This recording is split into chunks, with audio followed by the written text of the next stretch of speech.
Mr. Peter Macon. Yes. You look a little different than we normally see you. Just coach.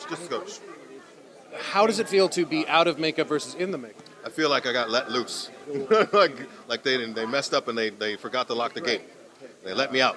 Like no, it's weird. You know, like when I'm on the lot, I'm mostly in the prosthetics and in the makeup, and a lot of people don't know that this is, you know, the guy underneath the mask.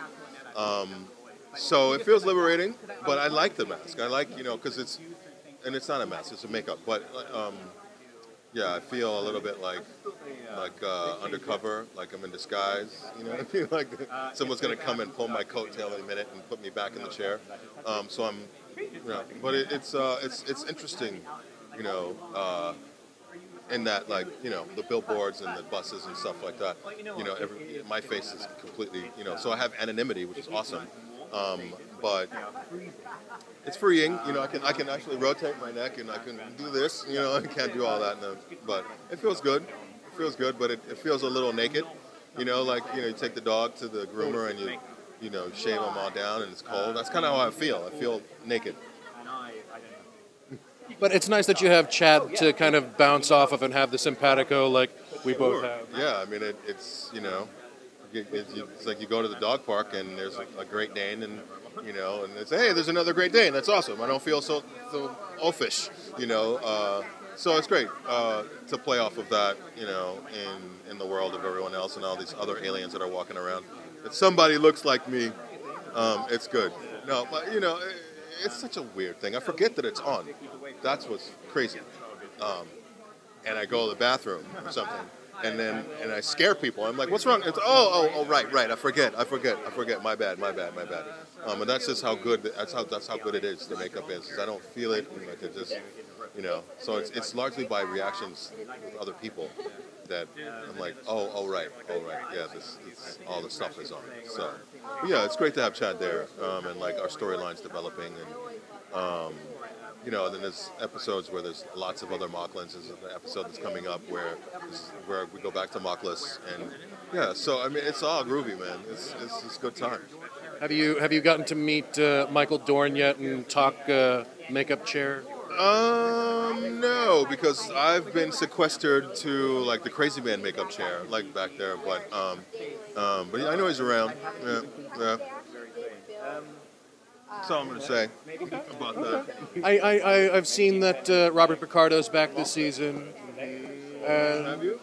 Well, at least social media-wise, he's been mentioned. Mentioned, has he? I can confirm nor deny. Of course not. No. No, but back to Michael Dorn, like, I think I've watched a lot of, you know, episodes, obviously, and just seeing what that's like, and like being on the inside of it, I have a new appreciation for living in that makeup 15 hours a day, you know, for months, you know. So back to your question of like, this is like, I get to get out, you know. So but yeah, no, there's a lot of people that popped up, you know, that be like, oh, hey, cool, we get to play. So and then you know, a lot of people have put that, you know, get into prosthetics, and then it's just like they become their own creation. So they're like joining my ride, you know, and they have an appreciation for what it's going through, because they're just coming in and out. You know, I'm there before everyone gets there, I'm there after when everyone leaves, and I like that, you know what I mean? I like having that relationship with the work. But we'll see, you know, like it's well, you'll see. I've seen some good ones. There's some good ones coming up. I'm like surprised myself. I'm like, whoa, I guess. I mean, if I was Seth MacFarlane and I get on the phone, I'm like, hey, buddy, you want to come? And like a lot of these people have come to play, they want to do it. They just want to come and play. And like, they're like, put as much makeup on me as you can. And you act through it. And like, they're really into it. Just like I am. It's a fun show. It's fun. And we have a ball. I mean, we have the greatest like crew and set. I mean, like, we have the toys that we have are unbelievable. I mean, we're literally on like a bridge of a starship with a screen that's showing dark matter on the screen. We're going through wormholes, and that's all happening as, you know, it's being filmed. It's not, I mean, they're touching and stuff in post, but for the most part, that stuff, we're actually seeing that. So you're just like, you know, going through that. and losing like a sense, like being on a ride, you know. So it's very cool. It's a very fun set, and the material is great. It's cheeky, but it's also not just jokes. It's serious, tackling serious like issues. The whole thing with your baby was gender reassignment. I mean, come on. Like, I mean, what would that be like? I mean, I'm a new father, and I can't imagine what that would be like to have an outside entity tell me what I can and cannot do with my child, and have to put my child through surgery and like anyway. So that episode, because when the show first came out, there was a little pushback, like, oh, it's Seth MacFarlane in space. People thought it was just going to be like this wackadoo, like, you know. I had seen screeners up until that episode, and I was like, no, you guys. No.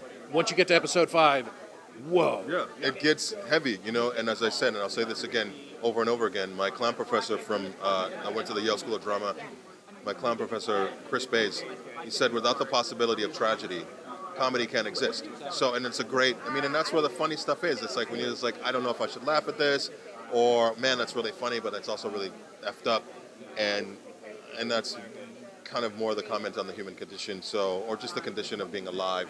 And I think when you juxtapose comedy and tragedy and drama and comedy and tragedy together, you get like the meatiest, juiciest stuff. It's like the umami of drama. Okay, I'll say so. Yes.